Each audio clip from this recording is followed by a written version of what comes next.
আমাদের মাদ্রাসাগুলোতে বাপ বেটির ছবি লাগানোর জন্য অনেক চেষ্টা করেছেন, কিন্তু আল্লাহর কসম ওলামা ইকরাম সত্য লাগার কারণে এই একটা হারাম সিদ্ধান্ত এই মাদ্রাসাগুলোতে বাস্তবায়ন করতে পারেনি। লাম্বা কবি উনিও আইন করে ওনার বাবাকে জাতির বাবা বানাইছেন, ঠিক না? আল্লাহ যে কেমনে বিচার করে দেখেন, ওনার বাবার দেশে যাওয়ার জন্য একটা সেতু করেছেন, ওই রাস্তায় 6টা মসজিদ বানা হয়েছে। কয়টা? মসজিদ আল্লাহর ঘর নয়, মসজিদ বাইতুল্লাহর অংশ নয়। কথা বলেন, মসজিদ বানলেন, রাস্তা করলেন, কিন্তু সেখানে তো মসজিদের মিনার করবেন। আপনি আপনার বাবার ভাস্কর্য মূর্তি স্থাপন করছেন কেন? এই জন্য এই দেশের উলামায়ে কেরাম, এই লালফুল মাদ্রাসা, সমস্ত মাদ্রাসাগুলো হাটাদারের মহতমিন আল্লামা আমর শরী রহমতুল্লাহি আলাইহি, আল্লামা জুনায়েদ বাউনগরী রহমতুল্লাহি আলাইহির নেতৃত্বে আমরা একটা মাত্র মূর্তি নির্মিত করেছি। কয়টা? তিনি বাংলাদেশের 10,000 মূর্তি স্থাপন করেছেন ওনার বাবা। এরপরে 4,500 কোটি টাকা খরচ করেছেন।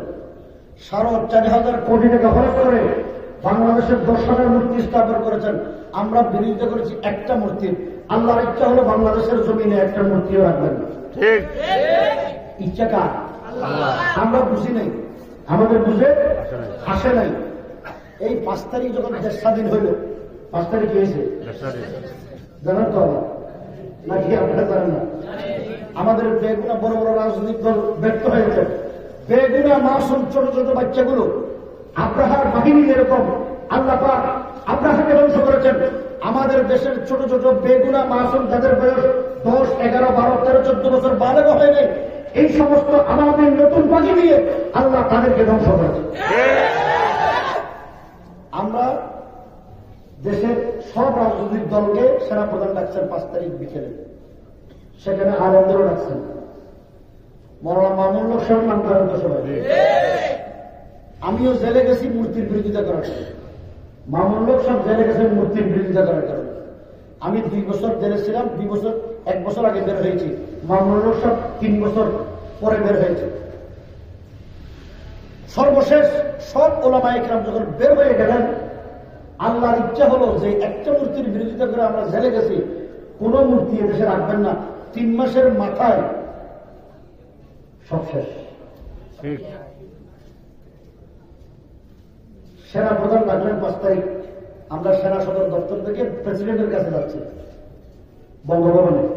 আমাদের গাড়ি যখন বিজয় সরণি ফার্ম গেট পর্যন্ত আসলো, দেখি লাখ লাখ মানুষ চতুর্দিকে ঘিরে রাখছে। এভাবে দেখি, আমরা তো জানি না জেলে ছিলাম, মূর্তি কোথায় স্থাপন করছে। দেখি জাতির বাবার মূর্তি, রাস্তার পশ্চিম পাশে জাতির বাবার মূর্তিকে লাখ লাখ মানুষ ঘিরে রাখছে। গাড়ি যখন একটু সামনে আসলো, দেখি জাতির বাবার গলায় এত বড় বড় মোটা মোটা রশি। আপনাদের কি অসুবিধা হয়? কিছুক্ষণ পরে দেখি বড় বড় হাতুড়ি নিয়ে আসছে, জাতির বাবার মাথায়, হাতে, পায়ে সব জায়গায় মারা শুরু করছে।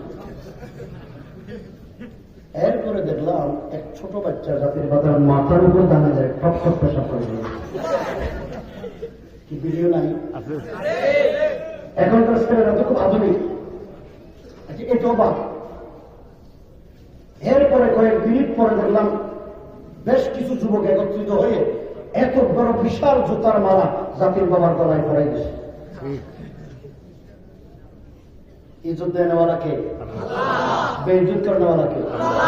আল্লাহ পাক বলেন, কুলিল্লাহুম্মা মালিকাল মুলক তুতিল মুলকা মান তাশা ওয়া তানজিউল মুলকা মিম্মান তাশা ওয়া তুইজ্জু মান তাশা ওয়া তুযিল্লু মান তাশা বিয়াদিকাল খায়র ইন্নাকা আলা কুল্লি শাইইন কাদির। ইজ্জত দেওয়ালা কে? সবাই বলে ইজ্জত দেওয়ালা কে? বেইজ্জত করনেওয়ালা কে? দুনিয়াতে কেউ যদি কোনো জুলুম করে, এই জালেমদেরকে আল্লাহ দুনিয়াতেও বেইজ্জত করেন, মরার পরেও বেইজ্জত করেন। তার ভাস্কর্য এটা মৃত্যুর পরে নয়। এরপরে মৃত্যুর পরে একটা মূর্তিকে কেন আল্লাহ পাক জুতা মালা পরে দিল? জুলুম বেশি করছে না কম করছে? এই জন্য জুলুম যখন বেশি হয়, আল্লাহ পাক, আল্লাহর নবী বলেন, লাম ইফলিতহু, আল্লাহ পাক জালেমদেরকে এমন ভাবে করেন আল্লাহ ছেড়ে দেন না। ঠিক না? তো আমরা জাহান্নামের পক্ষে থাকবো, মজলুমের পক্ষে থাকবো। মজলুমের পক্ষে কারা কারা থাকবো? আল্লাহ পাক আমাদের সবাইকে কবুল করুন। দেখেন, আমরা আপনাদেরকে বলি, এদের বিরুদ্ধে আমাদের কোনো শত্রুতামি নেই, কিন্তু 2013 সালে শাপলা চত্বরে হাজার হাজার আলেমদেরকে গুলি করে হত্যা করা হয়েছে। বেগুনা মাসুম বাচ্চারা, তালেব ইলম, হাফেজ, আলেম, মুহাদ্দিস, মুফাসসিরদেরকে গুলি করা হয়েছে। কি কারণে? একটা মাত্র কারণ। আমি আপনাদেরকে বলি, দুনিয়াতে এসেছেন কারো ছিলেন, নবীর ছিলেন, কারো ছিলেন, লৌলা কালামা খালাক্তা